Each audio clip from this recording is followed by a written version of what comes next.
It doesn't announce itself. It slips in like a shadow at dusk, quiet enough to be mistaken for your own thoughts. You're sure it's you speaking, and why wouldn't you be? The voice feels familiar. It says you've worked harder, seen clearer, understood more deeply than those around you. It feels like self-respect, like the calm after a long fight won, but somewhere between one heartbeat and the next. The voice shifts. It doesn't just want you to see your worth, it wants you to weigh it against the worth of others. And then it wants you to tip the scales. This is pride's oldest trick, wearing the face of your ambition.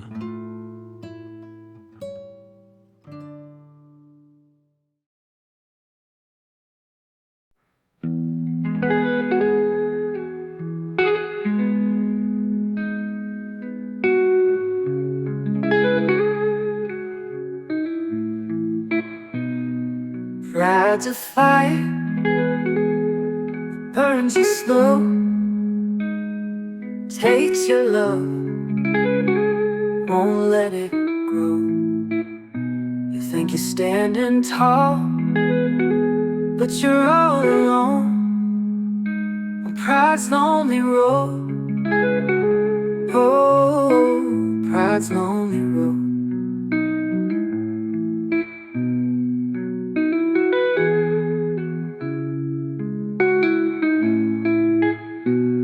Every word I spoke was the gospel to me. Didn't leave no room for what I couldn't see. I pushed away the hands that tried to hold on tight. Now I'm sitting with my shadow in the cold moonlight.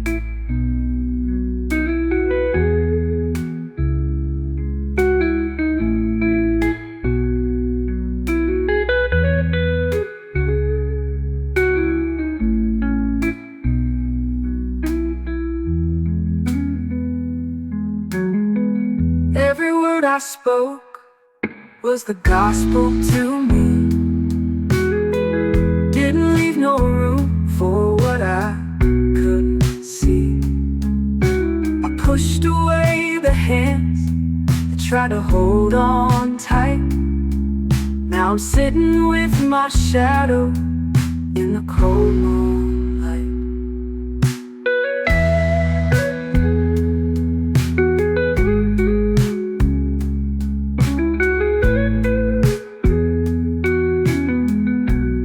At first it moves in sync with your drive, matching its rhythm, nodding in approval.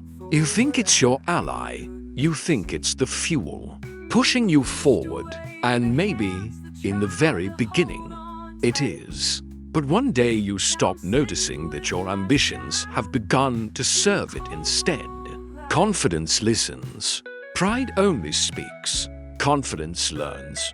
Pride already knows. Confidence stands on solid ground. Pride floats just high enough to fear every sharp edge below. Human history is a gallery of pride's finest victories. It doesn't march with armies. It waits until the crown is already on your head. Alexander the Great could have been remembered as a man who brought nations together. Instead, he began to see himself as more than a king, more than a man, when he demanded the Persian act of prostration from his own generals. He wasn't asking for respect. He was demanding worship. He was 20 years old when he began his conquests, 32 when he died, and not one of his victories kept his empire from splintering the moment he was gone. Qin Shi Huang united China with brilliant reforms, then burned books to control thought itself. The cement of his great wall hadn't even dried before his dynasty collapsed. It feels good, though, doesn't it? That warmth in the chest when you're certain you're right. That quiet thrill when others defer to your judgment without question. Pride runs on the same circuits in the brain that light up with addictive substances. The more you taste it, the more you need. Soon, ordinary victories don't satisfy. You want bigger stages, louder applause. And when it doesn't come, it feels like theft. Someone owes you this, you think. Someone owes you respect. You tell yourself you're just protecting your dignity.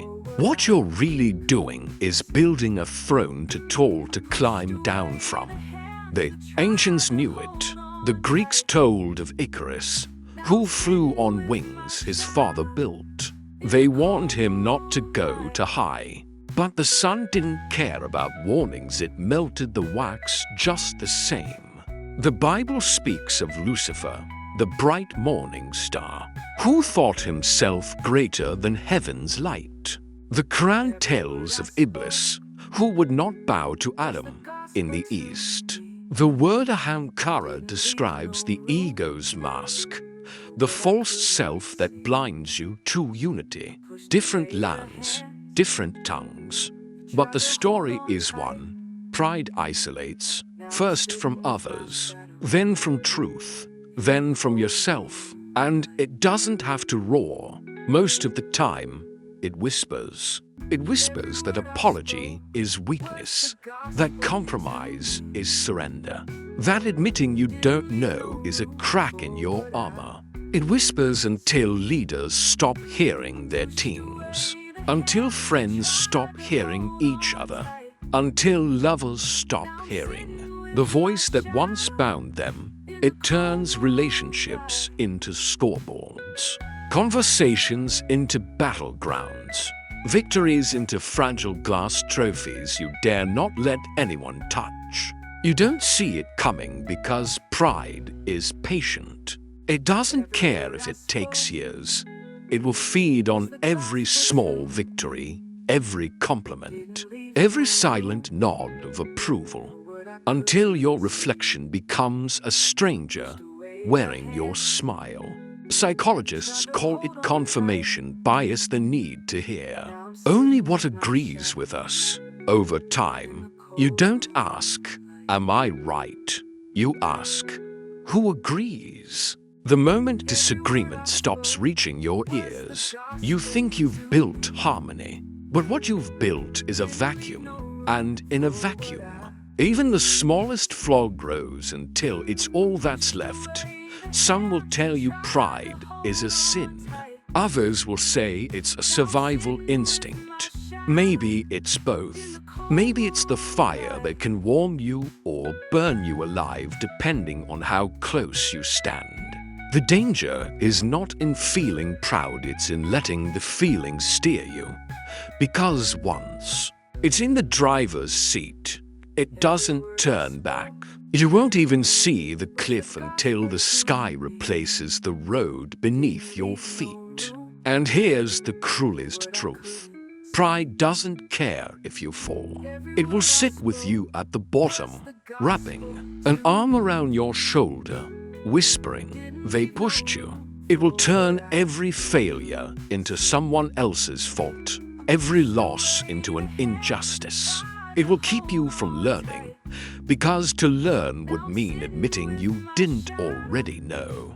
The longer you let it stay, the quieter humility's voice becomes, and humility is the only one who will tell you when the ground is giving way. The only one who will remind you that no crown is worth a broken neck. Hold on tight.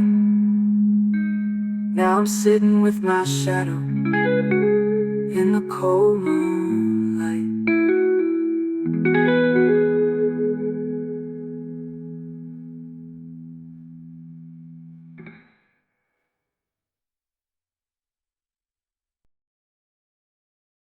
It starts in the smallest moments. A friend offers advice, and you nod politely while already dismissing it. A teammate points out a mistake, and you hear only the tone, not the truth.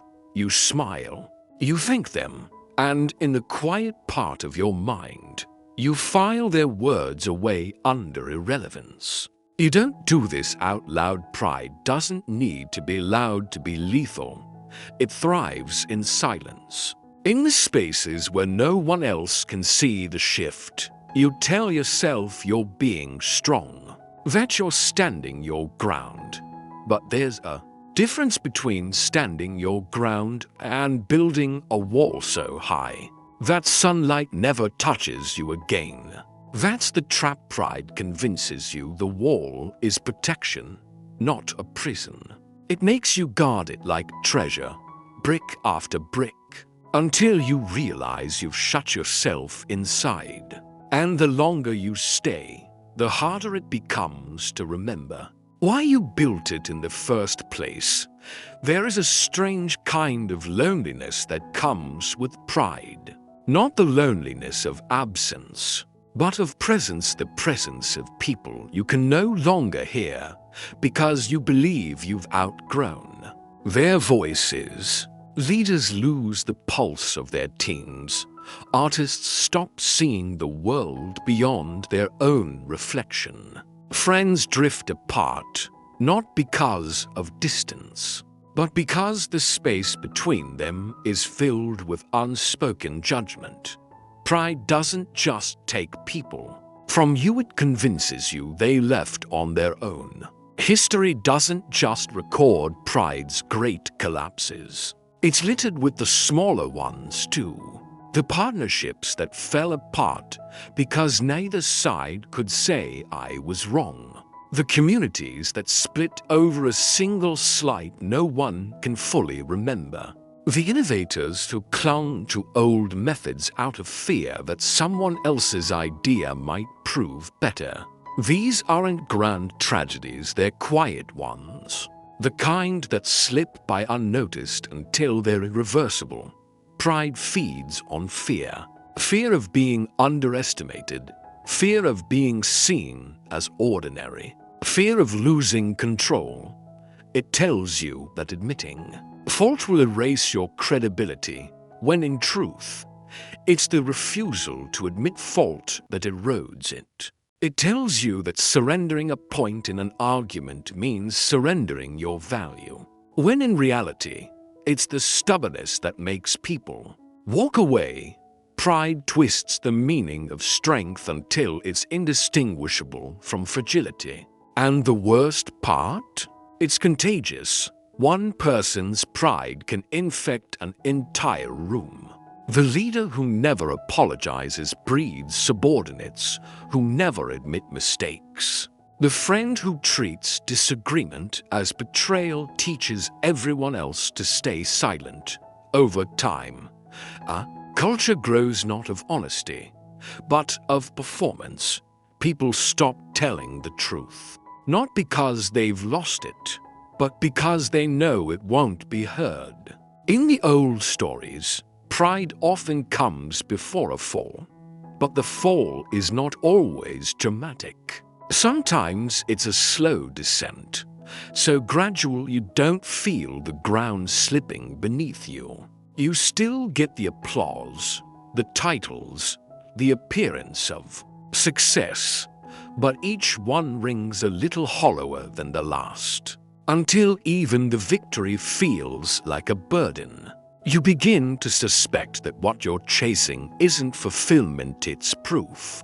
Proof to yourself, proof to others, proof you don't really need but can't stop seeking, and proof, like any drug, stops working when you've had too much. There is a point where pride becomes so embedded in your identity that you no longer know who you are without it. You stop saying, I made a mistake, and start saying, they misunderstood.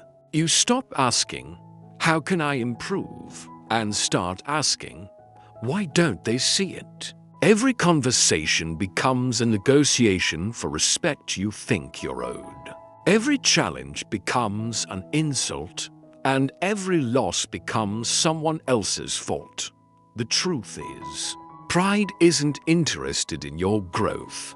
It's interested in your image. It will let you stagnate as long as you look unshaken. It will let you lose everything.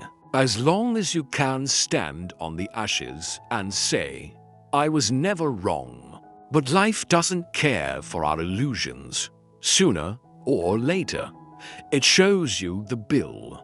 Sometimes it's in the form of an opportunity that passes you by because you couldn't adapt. Sometimes it's a relationship that ends because you wouldn't bend. Sometimes it's just the quiet realization that you've been standing still while believing you were moving forward. And here is the paradox. The moment you think you've conquered pride is often the moment it's conquered you, because only pride would make you believe you're immune to it. That's how it survives. That's how it grows. It doesn't just live in arrogance, it lives in the subtle belief that arrogance is someone else's problem. Pride doesn't always wear a crown. Sometimes it wears the quiet smile of someone who refuses to yield. It can look polite, measured, even graceful from the outside. You might not raise your voice. You might never slam a door. But inside, the verdict has already been delivered and no argument will change it. That's the strange thing. Pride doesn't need noise to win. It just needs you to close the courtroom of your mind and lock the doors. It seeps into the smallest interactions. The way you hesitate to ask for help because you'd rather struggle than admit you don't know. The way you dismiss someone's suggestion, not because it's wrong, but because it wasn't yours. The way you hear criticism as an attack, even when it's an invitation to grow. Pride shifts the language of your mind. I could be wrong becomes they don't understand.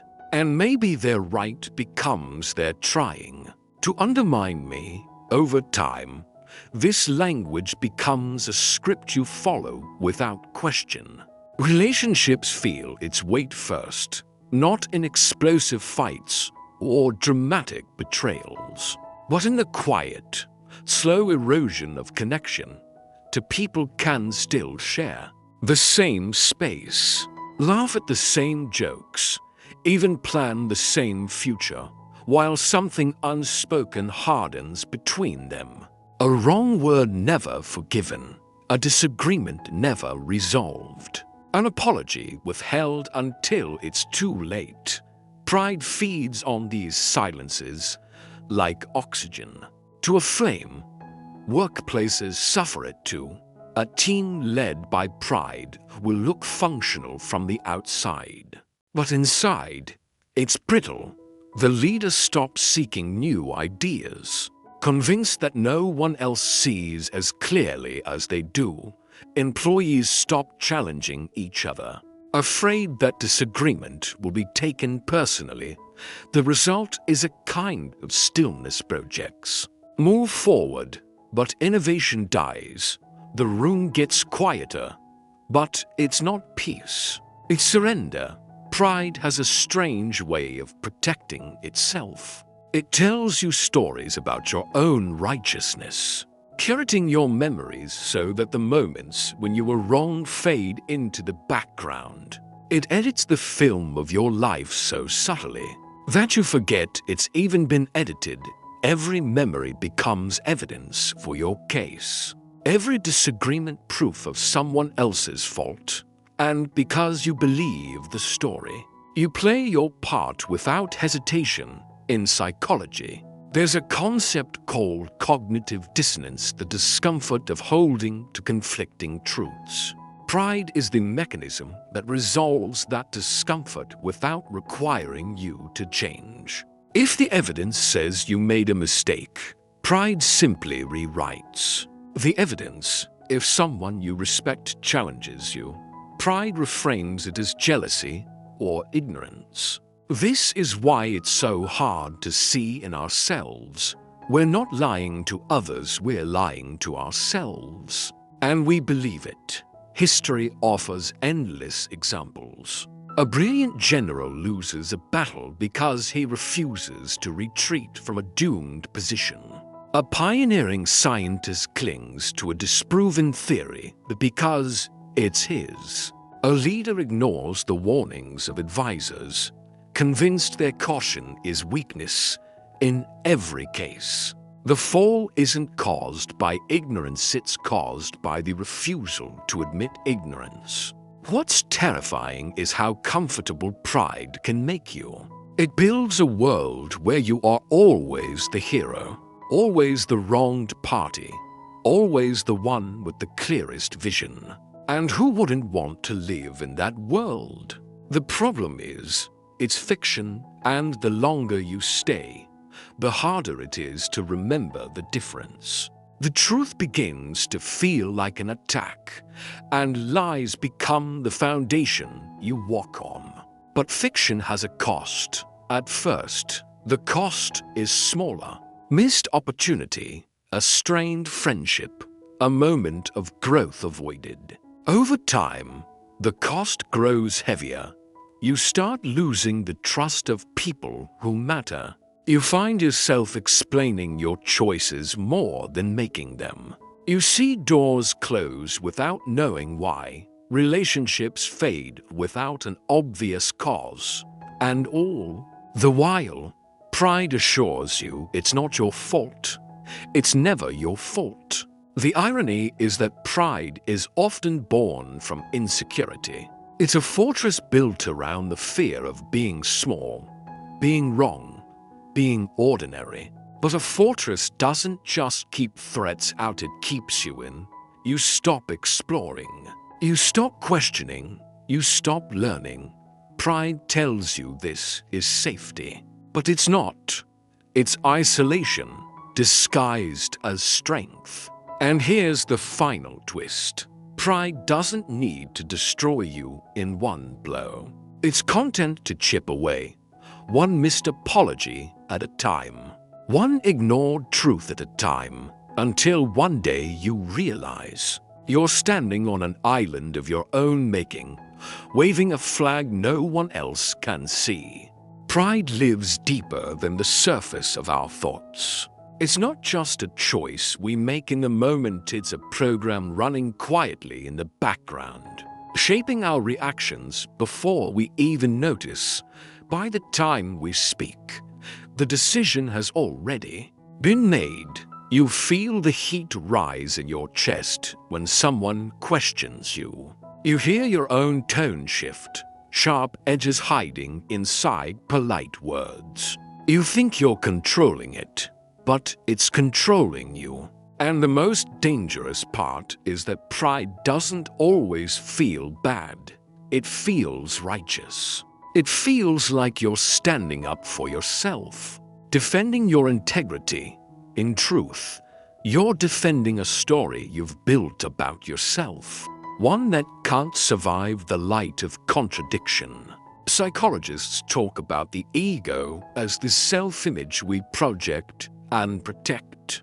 Pride is the ego's most loyal guard. It stands at the gates, deciding which truths are allowed in and which are too threatening to hear. When something challenges your self-image, pride doesn't ask whether it's true, it asks whether it's safe. And if it's not, it locks the door. Over time, this selective hearing becomes habit. You stop evaluating ideas and start evaluating threats. Conversations become battles disguised as discussions. And every disagreement feels like an attack on your existence. This is why pride often grows stronger with success when you've been right before, when your instincts have led you to victory. Pride learns to lean on that history.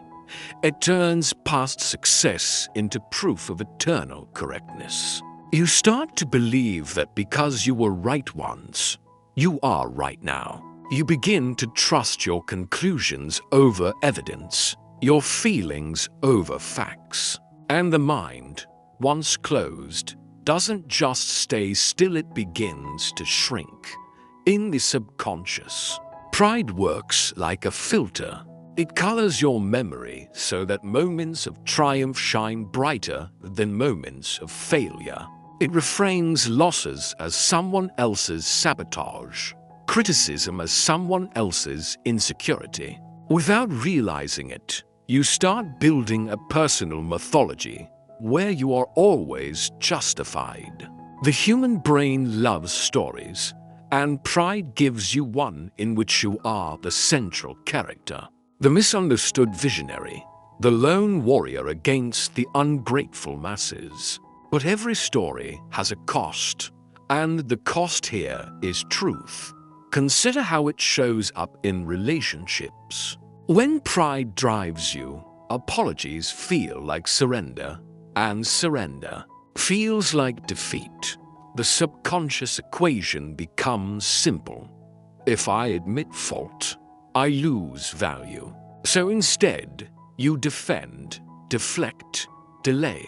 You make the other person's flaws bigger in your mind so your own can seem smaller. Over time, this becomes a reflex. You don't think about it, you just do it. And slowly, the bond thins until it snaps.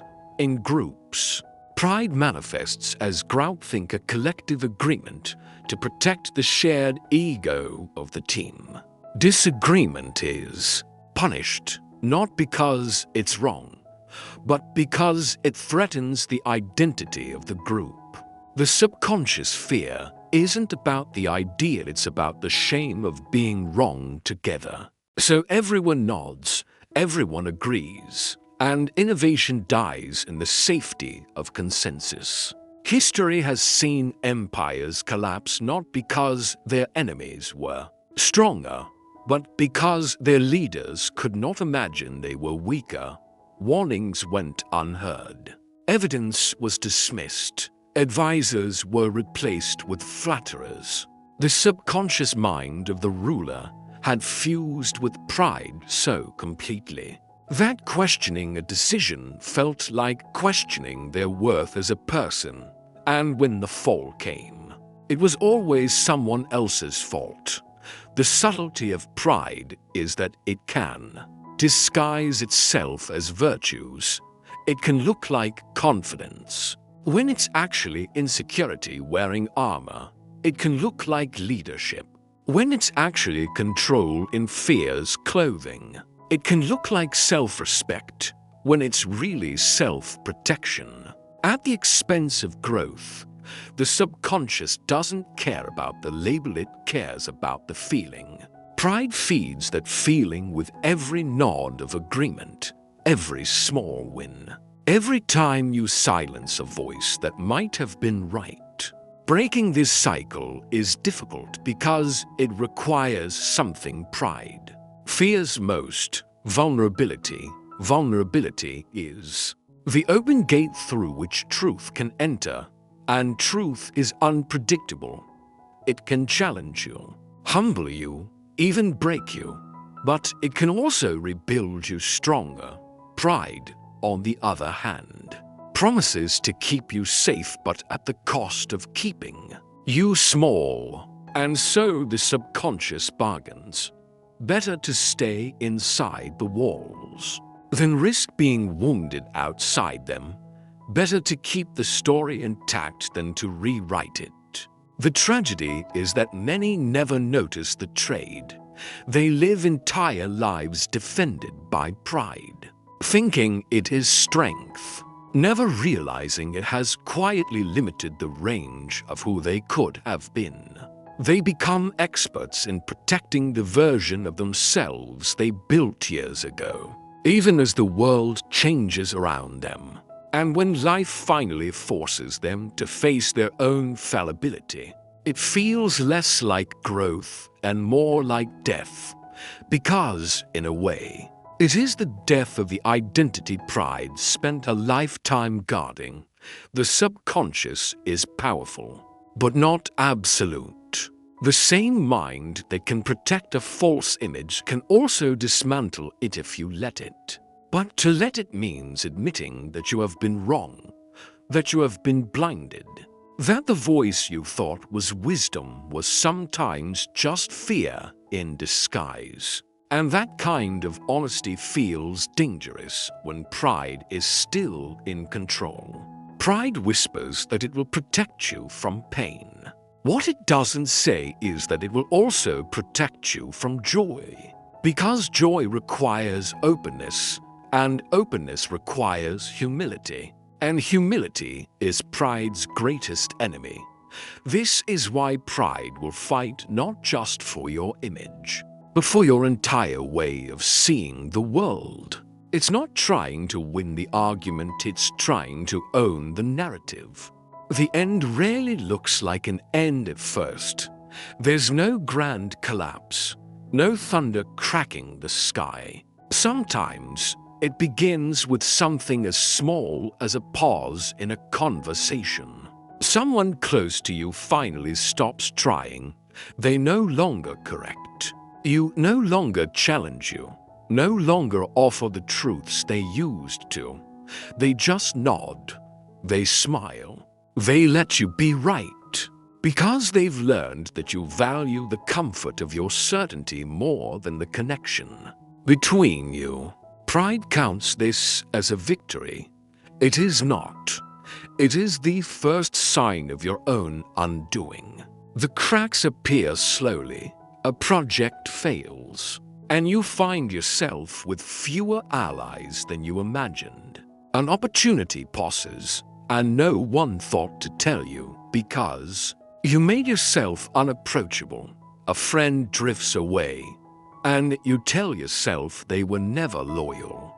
The pattern repeats, the same explanation, the same enemy, always someone else. But deep down, in the quiet you avoid, there's a different truth.